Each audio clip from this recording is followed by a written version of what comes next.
on the Nepehan Creek, and we're trying to make our city thrive from an economic development point of view by daylighting the sawmill, opening it up, because 150 years ago when it was polluted, we had to bury it because there were too many toxins in the river, and 150 years ago they couldn't figure out how to clean it up. Well, now we have a new generation of chemicals that they want to put into the water, and we don't want them coming into Yonkers or anywhere else in New York State. We have a sewage treatment plant in Yonkers too. It treats most of the water for Westchester County. It cannot treat radioactive water. It cannot treat fracking water. So these bills that are designed to tell people what the chemicals are in, that's the most sad thing. You know, I was watching that movie Gasland the other day, and great film. Deborah Winger's one of my neighbors in Westchester, and she came to Sarah Lawrence College just last night to show it. And when she talked about what Governor Casey did in Pennsylvania as a homeland security type of thing, requiring the companies to release the chemicals so that when people show up at the hospitals after drinking the water, they know how to treat them. That's a really sick way of getting your point across. But that's what Governor Casey had to do, because they are doing the fracking in Pennsylvania. There are going to be accidents, and they need to know how to treat people. Why don't we stop it before it starts? That's why you're all here today. Go out and lobby and keep our water clean. Go get them.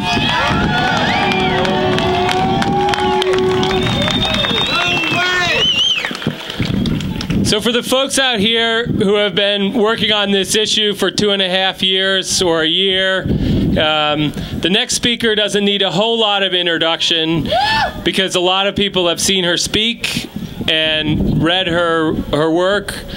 She's written 2 books, the first one, Living Downstream, and a new one called Raising Elijah, Raising Children in a Toxic World. And someone who speaks for what happens on the ground when bad decisions are made in government for corporate greed, and what happens to people and communities. Our next speaker, Sandra Steingraber.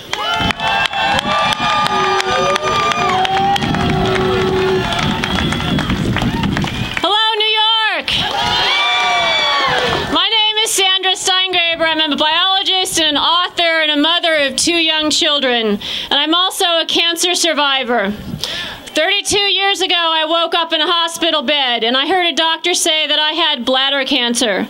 Those are really stunning words to hear when you're a 20-year-old pre-medical student. My doctor had some questions for me that day, and they were all about my possible environmental exposures. While lying there exhaling anesthesia, I didn't exactly know the answer to his questions. But 15 years later, armed with a Ph.D., I went back to my hometown to try to find out. And I discovered that my hometown drinking water aquifer was contaminated with solvents. No one could explain how they got there. The underlying geology was not supposed to allow that to happen. Solvent exposure causes bladder cancer.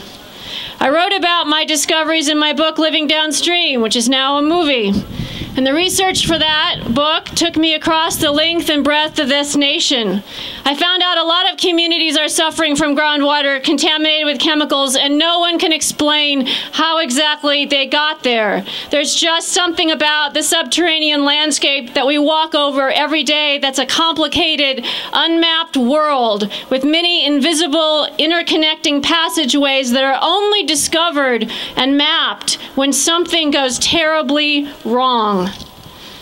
Last spring, the President's Cancer Panel at our National Cancer Institute delivered a report to President Obama that urged him in the strongest terms to use the power of his office to remove chemical carcinogens from our air, food, and water, because the burden of human cancers contributed by chemical contaminants is diminishing the productivity of our nation and adding ruinous costs to our healthcare system. I had the chance to go to Washington and brief Congress about that report and go into the White House and talk to the Office of Science and Technology Policy about what that meant. And what I said to Congress and to the White House is that cancer is the most expensive disease that you can have. And I had the opportunity then to talk about fracking. It will fill our roads with fleets of diesel trucks, our fields and forests with diesel-powered compressors, and our rural air with benzene, toluene, and other carcinic vapors. It will release known carcinogens that are right now safely locked up in the geological strata: cadmium, arsenic, lead, and radiation. And they'll stay down there until we bring them up with the fracking fluid. So New York, I have a question for you. Women in New York have some of the highest breast cancer rates in the world. Do you think we need more exposure to cancer-causing chemicals? Well, recently I was in Alaska, where, as you know, there's a petroleum pipeline that goes from Nome down to Valdez. Natural gas comes up with that petroleum. We could build a pipeline to bring it all to market. That was Sarah Palin's idea. But the project is on ice because the gas is just flared off as a waste product. It heats no one's home. It puts all those greenhouse gases into the air and does nothing for our energy independence. Why? Because, according to the Anchorage Daily News, hydrofracking here in the eastern part of the U.S. has created such a supply glut, it has driven the price down so low it's an economic disincentive to build the pipeline.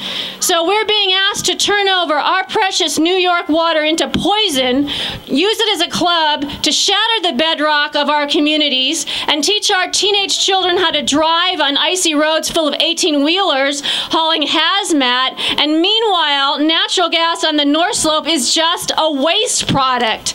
So here's another question for you. Does that make sense? A few months ago, I was at a cancer checkup, and I'm sorry to say the results were not exactly reassuring. So last week, I went back into the hospital for more tests, and to prepare for my renal ultrasound, I had to drink a quart of water. The water inside this jar that I drank comes from my own kitchen tap in my little village of Trumansburg. And the groundwater aquifer that it was drawn from is right next to Cayuga Lake, where poisonous frack fluid from a Pennsylvania operation has already been dumped.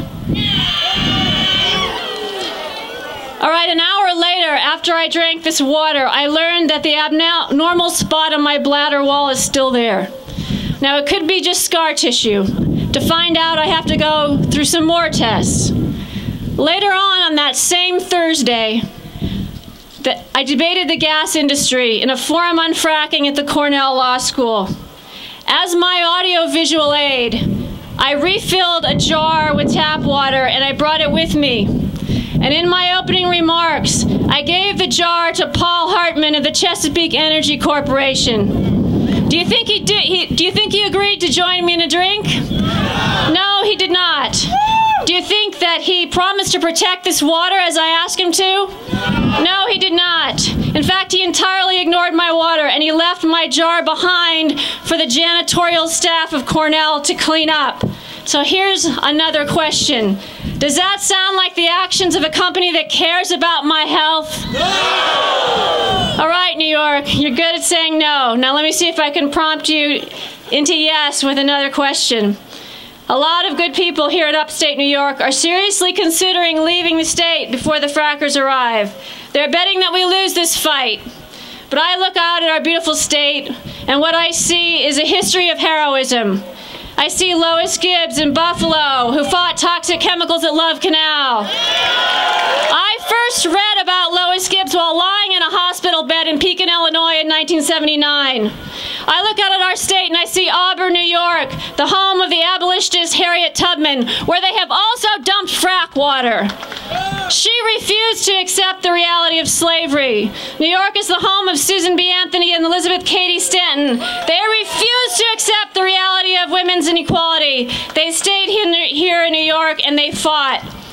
So in this jar is the blood plasma of our kids. And when I hand my kids a glass of water from my tap, it becomes their cerebral spinal fluid. It becomes their tears. It becomes the steam of their exhaled breath on a snowy day. I told Chesapeake Energy that last week that whatever my future medical test results show, I will protect this water.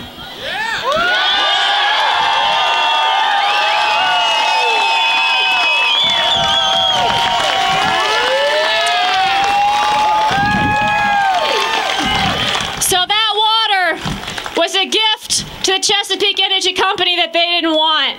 And I have something left to offer you, and that's a new book called Raising Elijah. The first and last chapters in this book are about fracking. It just came out. It's quoted in today's New York, USA Today with a quote by me that says this: I am a conscientious parent, but I am not a HEPA filter. I need the government to protect my kids from the things that I can't protect them from. I cannot place my body between frack fluids and my kids' bloodstream. So my last question to you is, are you with me? Yeah! Are you with me? Thank you.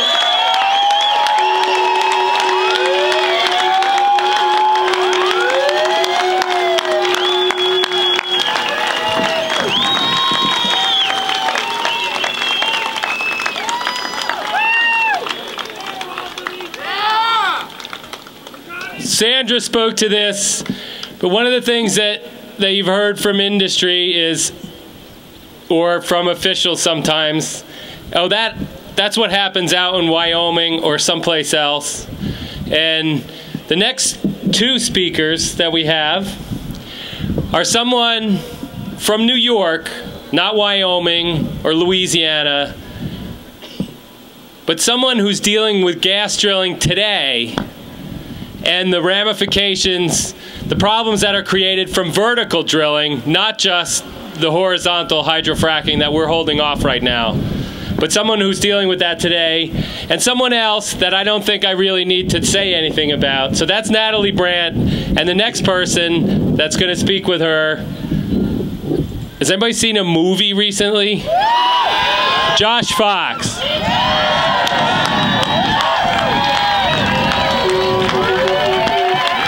Good morning. Which way is the wind blowing? That way, isn't it? It's blowing us all in that direction. I wonder why. Well, Natalie was a bit nervous, so I said, come on up and talk with me. I met Natalie the night before Halloween at a screening in Buffalo with Senator Antoine Thompson, who we all owe a big thank you to. Senator Antoine Thompson, who was attacked repeatedly in his re-election bid after passing the moratorium bill. That is the reason why we're not in the middle of a much, much more serious situation today. And Natalie came up to me and she told me that she had vertical hydrofracking right near her, and her water had gone bad. She brought a whole suitcase full of water here, I guess, today. So I'm just going to let Natalie talk a little bit about her experience. She's been very, very brave in coming forward and talking about what's happened to her. And the key to public speaking in a big crowd like this is you're just supposed to picture everybody naked. And then it's all... Now it's worse. It doesn't. The other thing is it doesn't really work. All right. So now that we get to Natalie, thanks. Thanks, Josh. Want me to take them out? Yeah, let's start showing them. Hello, everybody. Hi. They started fracking by my house. A little closer. Okay. About 2.5 years ago, and I've had a lot of problems, a lot of health problems with my children. And I'm just going to show you some samples of the water that comes out of my tap real fast.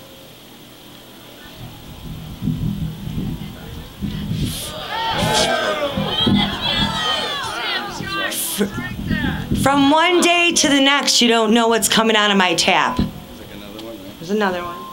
So How often have you been collecting these samples? I've been collecting these samples since July. Since July? Yes, last July when I found out why this was happening. And I found out why because of Josh's documentary, Gasland.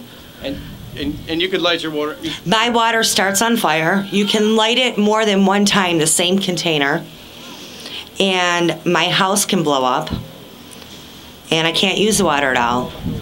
We purchase around 100 gallons of water a week so we can bathe in it and drink and cook in it. And it's just a nightmare. It turns your life inside out. And there's actually nobody there who cares. And the gas company lies to us. They put us up in a hotel for one evening and told us it was safe to go back home. They put up a tank that was a separation tank for the gas. That did absolutely nothing. The gas was still there, our water still lit on fire, but our water was really filthy then. And they had brought some water into me from Culligan, and they said, we have you on a 6-month supply of water deliveries. Well, before you know it, we had just 2 deliveries and nobody ever came again. So they really don't care. And they are totally fracking everywhere near where I live. I have hundreds of people calling me, complaining. I have petitions, letters. Everybody's water's going bad. Their property value is just declining. Banks don't want to touch it to give them home equity loans because they don't want to be responsible for the environmental cleanup. So people are in a bad way where I live. I live an hour away from Buffalo in Springville, New York. I have 8 children. They all have to go through brain scans every few months and heavy metal testing constantly. My son has asthma all of a sudden, just all kinds of upper respiratory infections constantly. And I was able to track back, like connect the dots backwards, and all the illnesses became really strong about 3 weeks after they began the process of hydrofracking behind my home. When you drive down my road, I live in it's a beautiful countryside. Every few hundred feet, you see these ugly gas wells too. It's a shame, and people are leaving. They're leaving there. They're just leaving their homes. All the money they've invested into it, they're just walking away from it. It's a shame.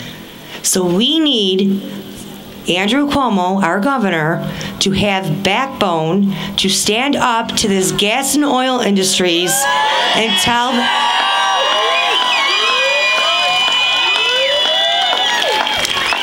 them to get out of New York State.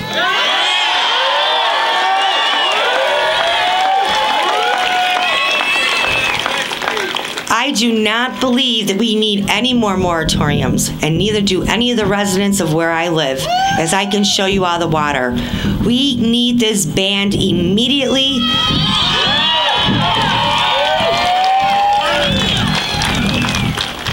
If not, the state of New York will end up going bankrupt, and there will be nobody here.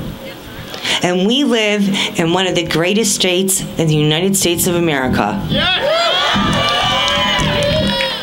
So I am hoping that every politician hears this, sees my water, and does the right thing.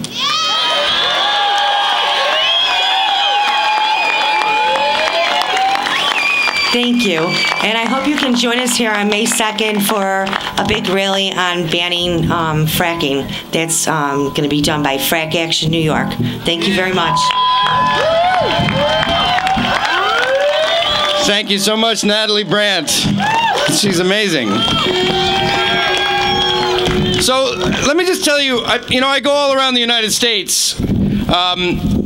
In touring the film, I've been to 110 or 120 cities in the United States. This movement is enormous. It's hundreds of thousands, if not millions of people. And I talk to them every day, talk to us every day. And I know that you probably all experience the conflict that may be happening in your town, wherever you come from, and you see that list of organizations. And I always say there's an organization in every little town throughout the entirety of New York State, and that's how they got the moratorium bill passed, right? Every organization sent one person, right? But the point is that there is this huge movement of people that I'm lucky enough to witness every day. People like Natalie Brant, who speak in such an incredibly compelling way, who have actually risen to the challenge. You know, none of us want to be here. Nobody in the movie Gasland, including myself, wants to be in the movie Gasland. You don't want to be fighting off an invasion of Halliburton and of gas companies, and you don't want to be obsessed with that every day, every night. Right? But it's happening. And there's something amazing about the fact that it's happening.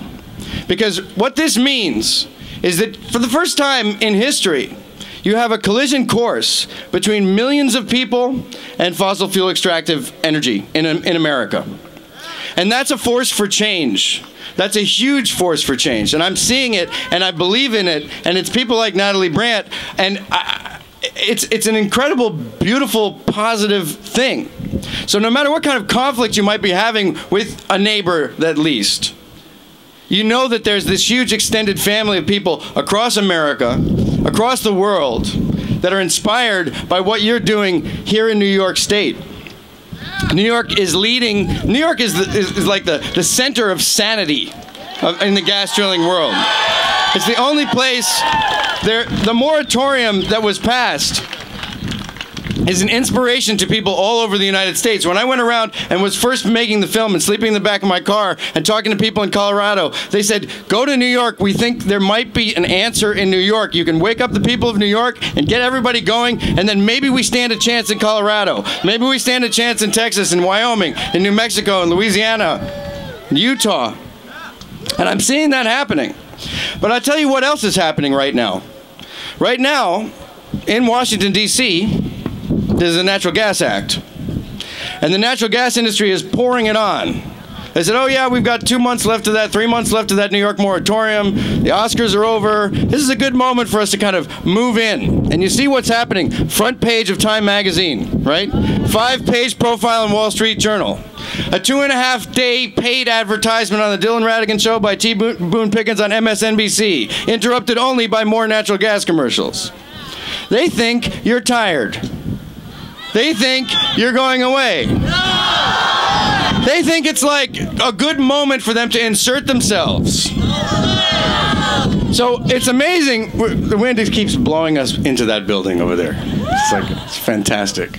But there's something else that we have to keep tabs on here in New York. Because we're going to win in New York. For sure. And we're going to go in that building. Because I went on the Brian Lair show just, I don't know, a month ago. And somebody in New York City, somebody wrote an email that said, New York State is the Saudi Arabia of natural gas. And all those people are just going to have to move. And it was weird because it was sort of as if Brian hadn't read the whole email. He just started it off and it sounded sort of rational. And then he got to the end and it was like, all those people are going to have to move. Oh. And he's like, and your comment. You know. But it's not really a joke. We heard about Calvin Tillman, the mayor of Dish. When the mayor moves out of town, you know you have a problem. He's got 2 boys. One of them is his biological son, the other one is adopted, from different mothers. They're both waking up in the middle of the night with nosebleeds, with respiratory problems. And he said, you know what? I'm the mayor. I spent 2 years installing solar panels on the town hall, and I still have to move out. Steph Hallowich out in western PA, surrounded by gas wells. She's moving. The Fentons in Wyoming, they're thinking about moving. Everywhere I've gone back around to visit the people who were in Gasland the first time, they've either moved or they're contemplating moving. And these are areas where they've lived their whole lives. I was adopted by a First Nations tribe in Canada 2 weeks ago called the Blood Tribe. And I've been living this sort of Forrest Gump existence, you know. Adopted by a First Nations tribe 1 week, next week with Yoko Ono, then in a Nightline investing earthquakes in Arkansas. it's been fun in a weird sort of way. And I hope you're having fun today. The sun just came out. So it's fun to do democracy, right? Because you feel powerful. I feel this is the movement that's going to change the world. And that's my point, that you're in this collision course with fossil fuels, but what we have to do is move the world forward to renewable energy. We have to do that ourselves. And you can start, here's what you can do, you can start with your own house, right? You can get off the grid. You can do this yourself. And it actually makes sense to do it yourself, because you never want to pay your electricity bill ever again, your heating bill ever again. And it's perfectly possible to do that. We're doing it at the International Wow Company office in Brooklyn. We're doing it in Milanville, Pennsylvania. Every one of us can do it. And we should continue to do that. We should spread it around, because we need to campaign for something positive, not just against fracking, but we need to show that the reason why all of this is happening is that the primacy of fossil fuels is ending. And they're feeling threatened, and they're getting desperate, and they're coming in and exposing us to ever more dangerous drilling techniques and ever more expensive lobbying efforts. $50 million a year in Washington, D.C., and I don't know how much in here. It took them $1 million to get the governor of Pennsylvania elected. They're desperate. It may seem like they have momentum. They may have bought MSNBC. They may have bought Time Magazine. But they can't buy you, and you're in the way, and Brian Lair and you guys know that you're not going to move, and that you don't have to move. You're not going to vacate 50% of New York State. It's not going to happen. They're dreaming. The Pickens plan is insane. You know T. Boone Pickens? He's now in Washington, D.C. He named the Pickens plan after himself. Should tell you something about him. So what we need to do is realize that we're not only just here in New York, we're all over the place. There are people in Australia who are inspired by you. 20,000 people just marched in the south of France against shale gas drilling. So just to keep that in perspective, I thought it would be a good idea to call President Obama. What do you think? You want to leave a message? Let's call the White House, because I think it's got to go way beyond. I mean, we're going to talk. We're here to talk to Andrew Cuomo and to the government of New York. But we also have to remember that this has to happen. They can't pass this Natural Gas Act. They can't continue to give more subsidies and more gimmies to these corporations, because they can't do business without breaking the law. They can't make their form of energy development profitable without gaming the system. And that's what they're trying to do right now. They're trying to pass the Natural Gas Act to make it easier to drill, to make it easier and more profitable for these companies to operate while you lose, while you actually pay the real costs. So I think we should call, I got the number here. I'm going to put it on speakerphone, and we'll leave a message, and we'll tell them what we think about the Natural Gas Act. Is that okay? We'll say, what do you think we should say? No? Oh, it's already ringing. Oh, wait.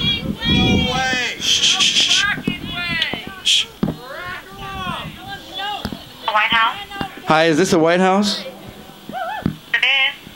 Yeah, I'm Josh Fox. I'm the filmmaker that made Gasland, and I'm in Albany with a huge crowd of people. We're here to oppose hydrofracking. We also...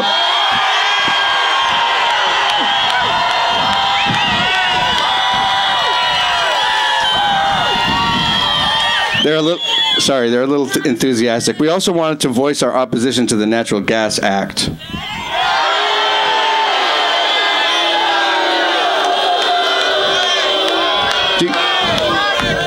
Hey, one moment, I'll connect you over to the messages office. Oh, we were actually just talking to the receptionist. We have to do it over... Oh, no, wait, now there's a... Well, you get the point. Do that. I'll give you the number. Take out your cell phone. 202-456-1414. So make sure that when you go home tonight, you give a call... I'll repeat it. 202, thank you. I gotta love New York. Repeat it. 202-456-1414. Call President Obama. Tell him you oppose the Natural Gas Act. And deal with this not just on the state level, but also on the federal level. And I just wanted to say thank you. And I want to say thank you to the amazing Wes Gillingham of Catskill Mountain Keeper. Because everybody here is moving the world forward. We need to hold the line in New York, and you're doing it. Thank you so very much. I love you. Bye.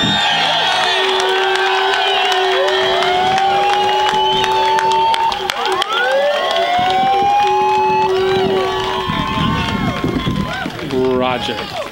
I'm going to make a couple of housekeeping announcements, and let me ask a question first. How many folks in the crowd out here are not registered to lobby and not planning on lobbying?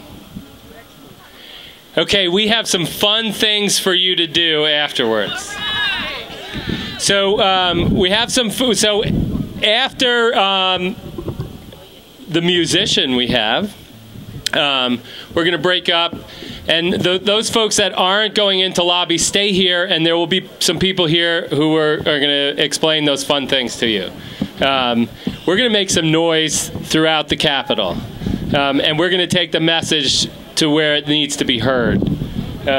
So Roger has some, for the folks that are registered to lobby. Hiya. So every day in Albany, the oil and gas industry has their lobbyists walking through the hall. And there's two things that they simply don't have that we have. And one is, it's all of you. 450 people registered to lobby today. And they simply cannot buy that. And the second thing they don't have is the truth. So we're doing all right. So after the conclusion... They don't want to listen to it. You're absolutely right. They have the truth, they just don't want to listen to it. Thank you. So, it's going to be very difficult to get into the Capitol in under an hour with all of you because we have to get through security. So if you can rid yourself, or at least combine all your metallic objects in one area that can go into the bucket and go through, it will save a lot of time for all of us. And if you bring in a pocket knife or a blade, it will be confiscated and it will take more time. So the entrances are on either side of the Capitol, not these doors here, but walk on this side of the Capitol or this side of the Capitol, and we will queue up. And then down at the Justice Building, we can also get into the Empire State Plaza and the concourse, and there's another entrance there. So there are 3 entrances. So we will try to sort of divide this sea and move out at the conclusion of the rally. But I want to thank you all again for bringing your materials, your message, and we're going to have a wonderful lobby day. Thank you.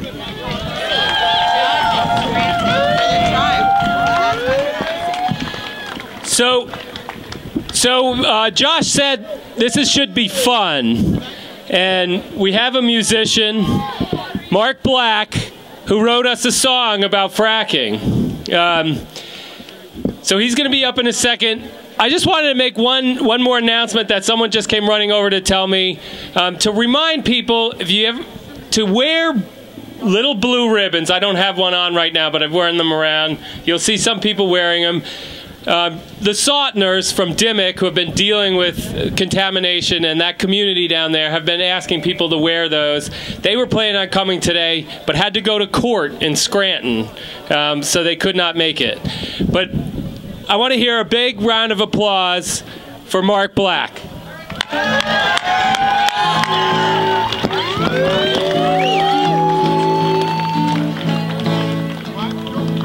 I don't need that. Hey, how you doing? I just came by to say hello. You know, I work for the gas company, and I just happened to be in the neighborhood. You know, I was thinking, you must get tired of working that rake and that hoe, and I could make you lots more money than those potatoes. I know you probably heard lots of that propaganda about how fracking is bad for the environment and we are out to destroy the land and blah blah. Don't believe it. It's safe as the day is long. We drill, you collect money, nothing can go wrong. So what do you say, huh? No fracking way, not on my land. No fracking way, I'm talking to you, man. I don't frack with me, and I won't frack with you. Go frack yourself, bro. Go home. Can you turn the guitar up a little bit? Don't be a dope. I got the law on my side. I paid Mr. Cheney in advance, and I'm gonna get my free ride. If you're smart, I'll cut you in. This is a big idea, you see. There's gonna be plenty of gas and cash money. So what do you say? No fracking way, not on my land. No fracking way, I'm talking to you, man.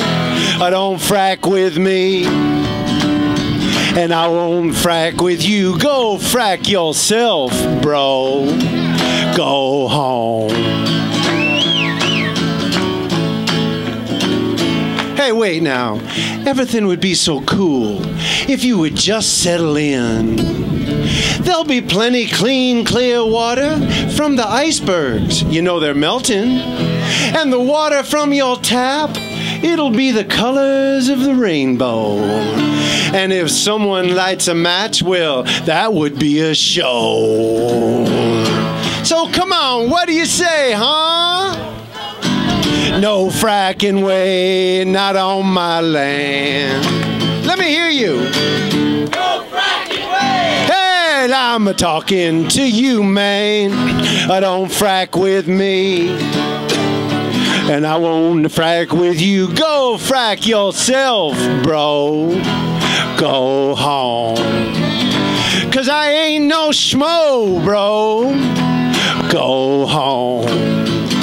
I seen that Gasland video, so go home. Get out of here!